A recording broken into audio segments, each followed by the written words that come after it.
பேசு தமிழா பேச நேயர்களுக்கு வணக்கம். இப்போ பீகார் எலெக்ஷன் ரிசல்ட் வந்துட்டு இருக்கு. இந்த நிலைமையில இப்ப நம்ம கூட பேசுறதுக்காக இணைஞ்சிருக்க சிறப்பு விருந்தினர் அட்வொகேட் குமரகுரு அவர்கள். வணக்கம் சார். வணக்கங்க சார். இப்போ பீகார்ல இந்த எலெக்ஷன் ரிசல்ட் வந்துட்டு இருக்கு. ஆனா பெரும்பாலா எல்லாரும் சொல்லக்கூடியது வந்து பாஜக ஜெயிக்கிறதுக்கான வாய்ப்புகள் இருக்கு அப்படின்ற மாதிரி தான் சொல்றாங்க. சோ இந்த பீகார்ல தான் இந்த எஸ்ஐஆரா இருக்கட்டும், இந்த மாதிரி பல விஷயங்களை வந்து இந்திய கூட்டணி முன்னெடுத்தாங்க. இப்போ இந்த தேர்தல் ரிசல்ட்டை நீங்க எப்படி பாக்குறீங்க சார்? நாங்க முதல்ல சொல்லிட்டு இருக்கோங்க, ஹிந்தி கூட்டணி வந்து இந்த எஸ்ஐஆர் எடுக்கிறதுக்கு காரணமே அவங்க ரிசல்ட் முதல்ல தெரியும். அவங்களுக்கு ரிசல்ட் தெரிஞ்சதுனாலதான் எஸ்ஐஆர் காரணம் காமிக்கிறதுக்கு 4 மாசத்துல இருந்து ஆரம்பிச்சிட்டாங்க. அதே மாதிரி தமிழ்நாட்டிலயும் ரிசல்ட் என்ன வரப்போகுது தெரிஞ்சா இப்ப இருந்து அவங்க அப்டேஷன் ஆரம்பிக்கிறாங்க. சோ அது எங்களுக்கு 4 மாசம் முன்னாடியே தெரியும், பிஜேபி தான் அங்க கூட்டணி தான் ஜெயிக்க போகுது இல்லை. இப்ப எஸ்ஐஆர் எல்லாம் சரியானதுக்கு அப்புறம் ஒருத்தர் கூட அது கிளைம் பண்ணல, இன்க்ளூடிங் காங்கிரஸ். என் ஓட்டு காணாம போயிடுச்சு, எங்க அப்பா ஓட்டு காணாம போயிடுச்சு, யாருமே கிளைம் பண்ணல. கரெக்டா போயிட்டு இருக்கு. இன்னொன்னு வந்து பீகார்ல ரொம்ப, அதாவது காங்கிரஸும் சரி ஜேடியும் அவங்களே சுய பரிசோதனை செஞ்சுக்கணும். கிட்டத்தட்ட 10 வருஷமா 20 வருஷமா நிதிஷ்குமார் இருக்காரு, 10 வருஷமா இந்த ஆட்சி தொடருது. என்னதான் இருந்தாலும் ஒரு ஆன்டி இன்கம்பன்சி எது அது என்னமோ சொன்னாங்க, எதுவுமே இல்ல. என்னன்னா முக்கியமா 2 பேருமே நேர்மையான தலைவர்கள், மோடி அவர்களும் நிதிஷ்குமாரும். அவங்க 2 பேரோட வாழ்க்கை முறையை பாக்குறாங்க மக்கள், 2 பேரும் என்ன சம்பாதிக்கிறாங்கன்னு பாக்குறாங்க. அவங்க வாழ்க்கை முழுக்க முழுக்க பீகாருக்கும் நாட்டுக்கும் அவங்க செலவு பண்றதை பார்த்துட்டு தான் இவங்க 2 பேரும் தான் காம்பினேஷன் தான் இருக்கணும்னு மக்கள் தன்னால வந்து போட்ட ஓட்டுதான். இதெல்லாம் சும்மா அந்த மைனாரிட்டி ஓட்டு போடல, இவங்க போடல, அதெல்லாம் இல்லை. எல்லாரும் சேர்ந்து இந்த கூட்டணிக்கு ஓட்டு போட்டு ஜெயிக்க வச்சுட்டாங்க. Okay sir. இப்போ எப்பயுமே இல்லாத அளவுக்கு பீகார்ல இந்த வாட்டி தேர்தல் வாக்குகள் அதிக அளவுல இருக்குன்னு சொல்லிருக்காங்க சார். எப்பயும் 55% இருக்கும், இந்த வாட்டி 66% இருக்கு. முக்கியமா பெண்கள் வந்து அதிக அளவுல இந்த வாட்டி ஓட் பண்ணிருக்காங்க அப்படின்னு சொல்லிருக்காங்க. இப்போ இந்த இந்தி கூட்டணி பண்ண சில விஷயங்களுடைய இம்பாக்ட் இது அப்படின்ற மாதிரி எடுத்துக்கலாமா சார்? இல்லைங்க, 100 ஓட்டுல 30 ஓட்டு புலம்பெயர்ந்தவங்க, இறந்தவங்க, 2 ஓட்டு 2 டபுள் என்ட்ரி இருந்தவங்க 30% இருந்தா பீகார்ல மொத்த ஓட்டு 70% ஓட்டு தான் உண்மையான ஓட்டு. அப்ப இந்த தடவை வந்து எஸ்ஐஆர்ல 30 ஓட்டு வெளியே எடுத்துட்டாங்க. அப்போ மொத்த ஓட்டுல நீங்க இப்ப அவங்க ஓட்டுக்கு ஓட்டு 67% கரெக்டான ஓட்டு. போன தடவை இவங்க தான் ஓட்டு போட்டிருக்காங்க. ஆனா அப்ப இருந்த 30% எக்ஸ்ட்ரா இருந்த ஓட்டு இருக்குல்ல, அதனால பெர்சன்டேஜ் குறைஞ்சிருக்கு. அதனால அவங்களுக்கு புரியுது, அவங்களுக்கு 6 கோடி பேர்னு சொல்லிட்டு 1 கோடி பேர் இப்போ எக்ஸ்ட்ரா வாக்காளர்கள். அவங்க அதுல 5 கோடி பேர் தான் உண்மையான வாக்காளர்கள். 4 கோடி பேர் போட்டாங்கன்னா நீங்க ரொம்ப கம்மியா 55% வரும். இப்ப அந்த 1 கோடி பேர் எடுத்துட்டாங்க, 5 கோடி பேர் 4 கோடி பேர் ஓட்டு போட்டா 67 வரும்ல. ஆமா சார். அதனால இன்க்ரீஸ் ஆயிருக்கு. இதுல வந்து அவங்களால இல்ல, போலி வாக்காளர்கள் வெளில எடுத்ததுனால ரிசல்ட் எப்பவும் போடுற ஓட்டு போட்டிருக்காங்க, அது 67% ஓட்டு வந்திருக்கு. அதுதான் இங்க தமிழ்நாட்டிலும் சொல்றோம். தமிழ்நாட்டுல இன்னும் அதிகமா வரும் பாருங்க. எஸ்ஐஆர்ல ஓட்டு எல்லாம் சரி பண்றதுக்கு அப்புறம் தமிழ்நாட்டுல எப்போ இருந்த வாக்குப்பதிவோட அதிகமா வரும்.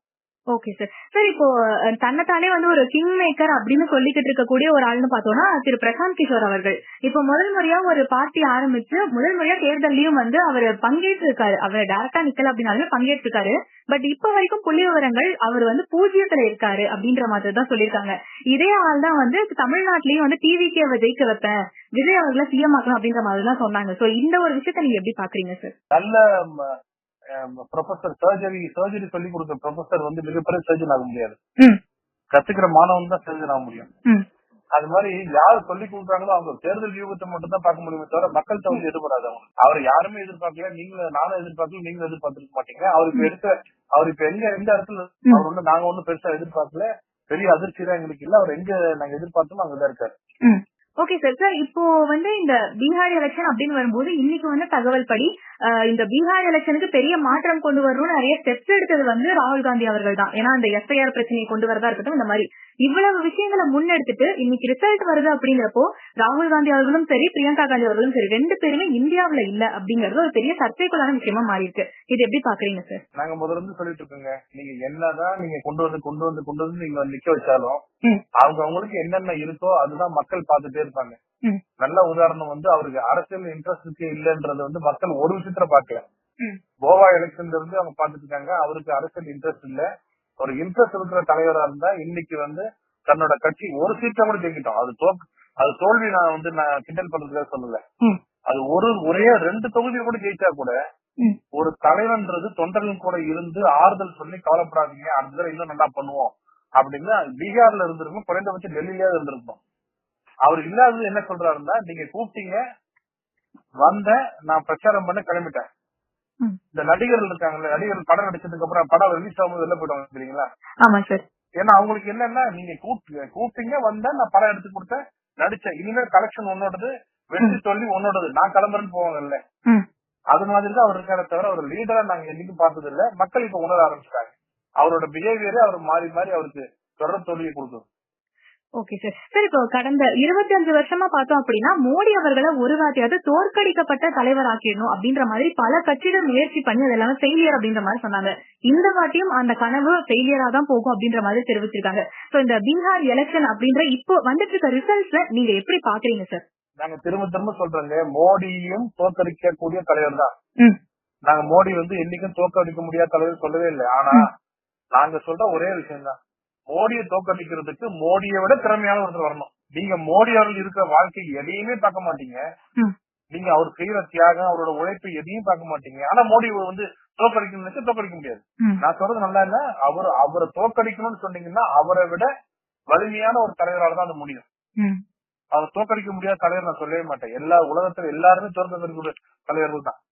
ஆனா என்ன தோற்கடிக்கணும்னா என்னோட ஒரு வல்லமையான ஒருத்தர் வரணும். நீங்க ராகுல் காந்தி முன்னாடி வச்சுட்டு மோடி அவர்களை தோற்கடிக்கணும்னு நினைச்சீங்கன்னா உங்க ஆசை தான் பேராசதான் சொல்றேன். கண்டிப்பா சார். சார் இப்போ இந்த தேர்தல் பிரச்சாரம் அப்படின்னு வரும்போது ராகுல் காந்தி அவர்கள் முதல்வர் மு.க. ஸ்டாலின் அவர்களை முன்னிறுத்தினாரு. அதே மாதிரி தமிழ்நாட்டிலும் ராகுல் காந்தி அவர்கள் கொண்டு வந்த எஸ்ஐஆர் வச்சே பிரச்சனை பண்றது, எஸ்ஐஆர் வேண்டான்னு எதிர்த்துட்டு இருக்காங்க. இப்போ பீகாரினுடைய இந்த தேர்தல் முடிவுகள் தான் தமிழ்நாட்டிலும் இருக்குன்ற மாதிரி எதிர்பார்க்கலாமா சார்? அப்போ 2 வாரத்துக்கு முன்னாடியே தேர்தல் ஆணையம் ஒரு வார்த்தை சொல்லுச்சு திமுக பார்த்து, நாங்க ஸ்டாச்சுட்டரி ரைட், எங்களுக்கு கொடுத்த கான்ஸ்டிடியூஷனல் ரைட்டை நாங்க செய்யக்கூடாதுன்னு எந்த பொலிட்டிக்கல் பார்ட்டியாவது சொல்லுச்சுன்னா அவங்களோட அங்கீகாரத்தையும் நாங்க மறுபரிசீலனை செய்வோம்னு சொன்னாங்க. உடனே என்ன பண்ணாங்க திமுக, நாங்க எஸ்ஐஆர் வேண்டாம் என்று சொல்லவில்லை, இப்பொழுது வேண்டாம் என்று சொல்கிறோம் சொன்னாங்க. அப்பவே ஒரு பெரிய பல்ட்டி வச்சாங்க. இப்ப எஸ்ஐஆர்னால மக்களுக்கு எந்த ஒரு இம்பாக்ட் இல்லைன்னு தெரிஞ்சு போச்சு. நாளையில இருந்து அப்படியே டோட்டலா மாறி திமுக என்ன சொல்லுவாங்க, திமுக வட்ட செயலாளர்ல எஸ்ஐஆர் ஃபார்ம் எடுத்துட்டு போவாங்க பாருங்க. அதனால எஸ்ஐஆர் தோல்வின்றது தமிழ்நாட்டுல நல்லா தெரிஞ்சு போச்சு, ஸ்டாலின் நல்லா தெரிஞ்சு போச்சு. இனிமேல் எஸ்ஐஆர் எடுக்க மாட்டாங்க. எஸ்ஐஆர் ஒரு சீர்திருத்த பணின்றது மக்களுக்கு புரிஞ்சு போச்சுன்னு அவருக்கும் தெரியும். கண்டிப்பா கண்டிப்பாங்க சார். இவ்வளவு நேரம் எங்க கூட கால்ல இவ்வளவு விஷயங்கள் பேசுறதுக்கு ரொம்ப நன்றி சார். நன்றி. Thank you sir. ஆன்டிக்ஸ் கிளாக்னு சொல்லப்படுற பழமையான கடிகாரங்கள் நம்ம பேச தமிழா பேச அலுவலகத்துல தள்ளுபடி விலையில விற்பனை செய்யப்படுது. தொடர்புக்கு திரையில தெரியற நம்பருக்கு கால் பண்ணுங்க. ராபிஸ் உள்ள வந்துடுச்சுன்னா, அதோட அறிகுறிகள் ஆரம்பிச்சிருச்சுன்னா அதுக்கு ட்ரீட்மெண்டே கிடையாது, 100% மரணம். பாதுகாப்பு இல்லாத உடலுறவு வைக்கும் பொழுது இந்த மருக்கள் பாதிக்கப்பட்ட நபர் கிட்ட இருந்து இன்னொருத்தருக்கு ஈஸியா பரவலாம். ஃபர்ஸ்ட் நமக்கு சுகர் இருக்கான்றதை செக் பண்ணிக்கணும். சுகர் இருக்கக்கூடிய நிறைய நபர்களுக்கும் கண்ணெரிச்சல் ஏற்படும். 2-3 பேர் at 20A டயபெட்டிஸ் வரக்கூடிய வாய்ப்பு இருக்கு. இதை ராத்திரி 8 மணிக்கு மேல இவங்க ரெகுலரா சாப்பிட ஆரம்பிச்சாங்கன்னா, சைக்கிளிங் பண்றவங்களுக்கு நான் எழுதியே தரலாம், ஹார்ட் ப்ராப்ளம் வராது அப்படின்னு. பேசு தமிழா பேசு சேனலுக்கு ஆதரவு தந்து கொண்டிருக்கக்கூடிய பார்வையாளர்களுக்கு வணக்கம். அரசியல் ஆன்மீகம்னு மட்டும் இல்லாம இப்போ ஹெல்த்லயும் நம்ம வந்தாச்சு. ஹெல்த் சம்பந்தமான பிரச்சனைகளுக்கும், ஹெல்த் டிப்ஸுக்கும், ஹெல்த் கேருக்கும், இல்ல ஹெல்த் பத்தி ஏதாவது தெரிஞ்சுக்கணும் அப்படின்னு நினைச்சீங்கன்னா ஹெல்த் குரு சேனல் கண்டிப்பா உங்களுக்கு யூஸ்ஃபுல்லா இருக்கும். பேசு தமிழா பேசு சேனலுக்கு கொடுக்கக்கூடிய இதே சப்போர்ட்டை ஹெல்த் குரு யூடியூப் சேனலுக்கும் கொடுத்து அந்த சேனலை சப்ஸ்கிரைப் பண்ணி உங்க நண்பர்களுக்கு ஷேர் பண்ணும்படி கேட்டுக்கிறோம். நம்ம ஹெல்த் குரு சேனலோட லிங்கை டிஸ்கிரிப்ஷன்ல தரோம், மறக்காம செக் பண்ணி பாருங்க.